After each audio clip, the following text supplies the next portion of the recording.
Serene, spiritual, magical, mythical, extraordinary, breathtaking, immense, inspiring, impressive. These are only some of the words people often use in an effort to describe the beautiful wonder that is the Meteora monasteries, located in the region of Trilaka in Thessaly, Greece, overlooking the quaint little red-roofed town called Kalambaka. Even if your interests are not deeply religious, the experience of visiting these monasteries can enrich your feelings of spirituality that this region exudes, and it is well worth the visit for historical value and for the appreciation of the art and architecture that went into creating such a serene, mythical retreat. The first people to use the cliffs of Meteora for spiritual reasons were the Greek Orthodox Christian hermit monks.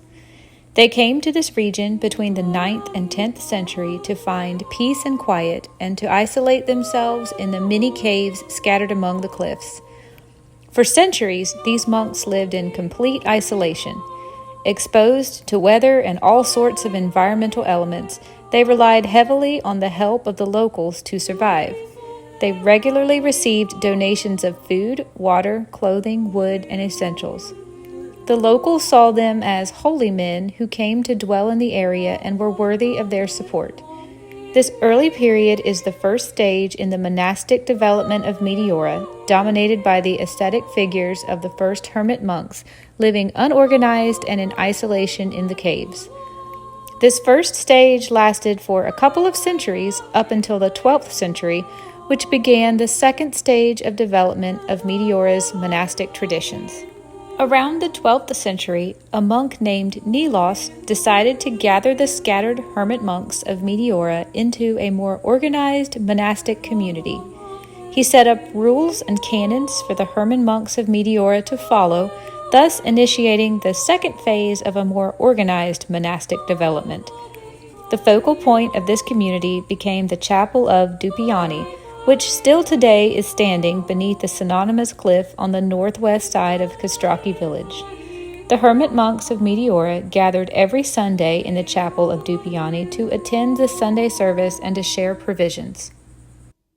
2 centuries later, in the 14th century, another monk named Athanasios climbed on the second highest rock to establish the first of the Meteora monasteries, the Great Meteoron. He is regarded today as one of the most important figures in the long history of Meteora monasteries, being the founder of one of the most important monastic communities of the Orthodox Church, second only to Athos. By the 16th century, the number of monasteries at Meteora had reached a total of 24.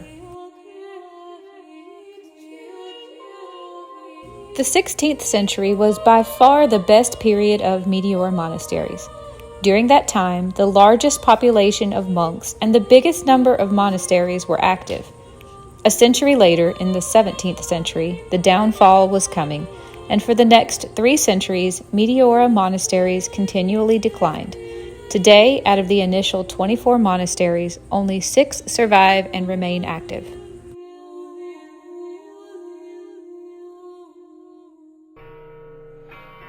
A Holy Monastery of Roussanou was first established in the 14th century.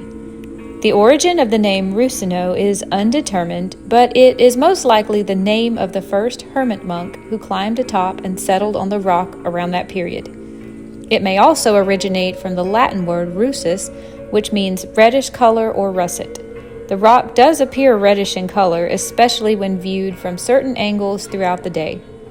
The first written record of the name Roussanou can be found in writings compiled in 1529, where it is recorded that the monastery of Roussanou had been deserted of residents until a few years previously. The name Roussanou also appears in official documents from the 1530s, indicating that it had already been in common use before this. When it was settled by the brothers and monks Joseph and Maximus sometime between 1527 and 1529, it was already known as the Rock of Roussanou. The vertical pillar on which the monastery is built is about 180 feet high. The ascent to the monastery was originally a ladder, while now it is reached with the help of 2 solid bridges that were built in 1930 to replace the previous wooden bridges from 1868. Roussanou is located on the way from Castracco to Meteora between the monasteries of St. Nicholas and Varlam.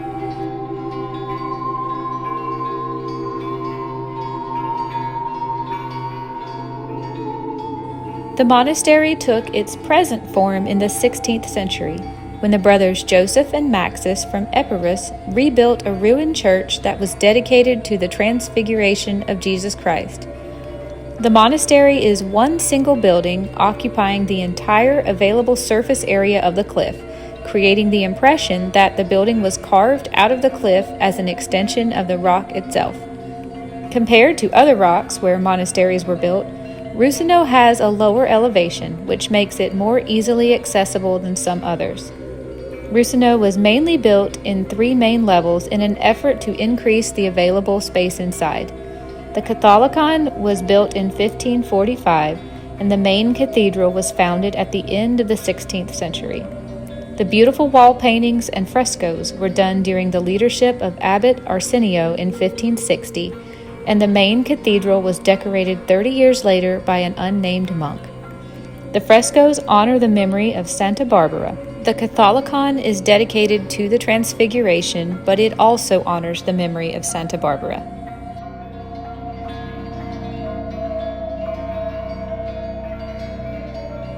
In 1614, Roussanou became an auxiliary of the Varlam Monastery.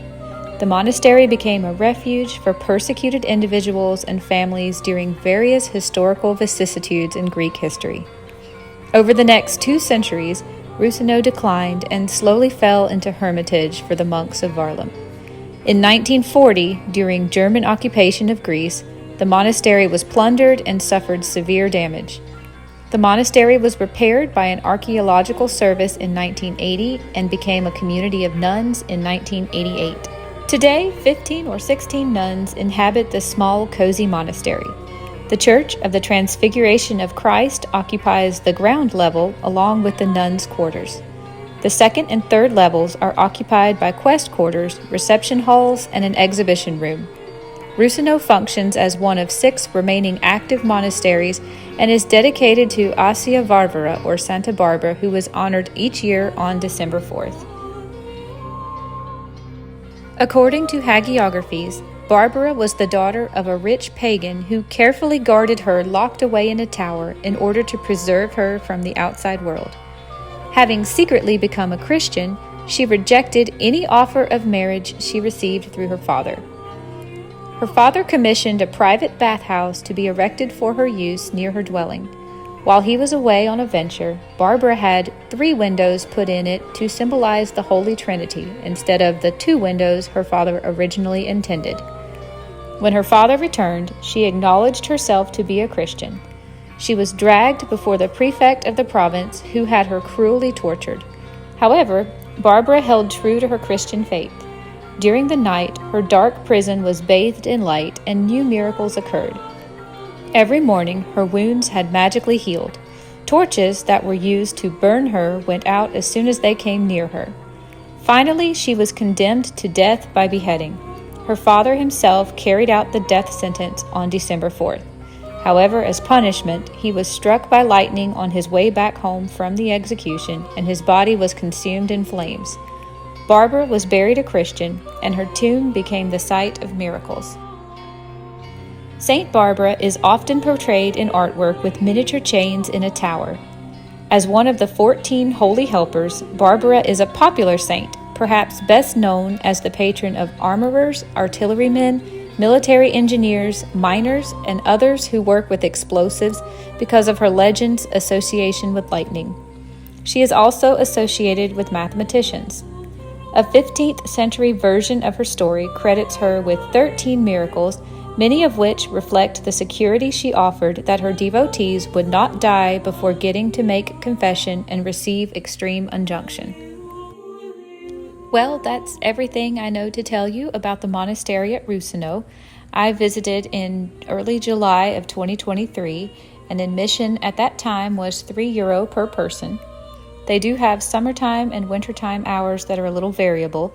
In the summer, they are open from 10 a.m. to 4 p.m., and in the winter, they are opened from 9 a.m. to 2 p.m., but they are always closed on Wednesdays.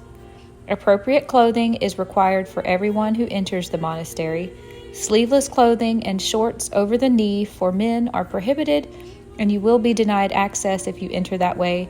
For ladies, skirts and shawls are available at the entrance in case you don't have one, and you would need to cover your shoulders as well. Filming inside the monastery is strictly prohibited. I filmed as far as I was allowed to, and then I had to put my phone away. The reason for this is that the interior rooms in the chapel are entirely covered, all the walls and the ceilings, with beautiful frescoes that are many hundreds of years old. Some of them have been retouched, and many of them have not. I don't have any footage of those frescoes, so I went to Google Stock Images to insert some here to give you kind of an idea of what the inside of the chapel looks like. They were absolutely beautiful, although perhaps a little bit disturbing because the majority of them are depicting horrible scenes of persecution and crucifixion of these early Orthodox Greek Christians.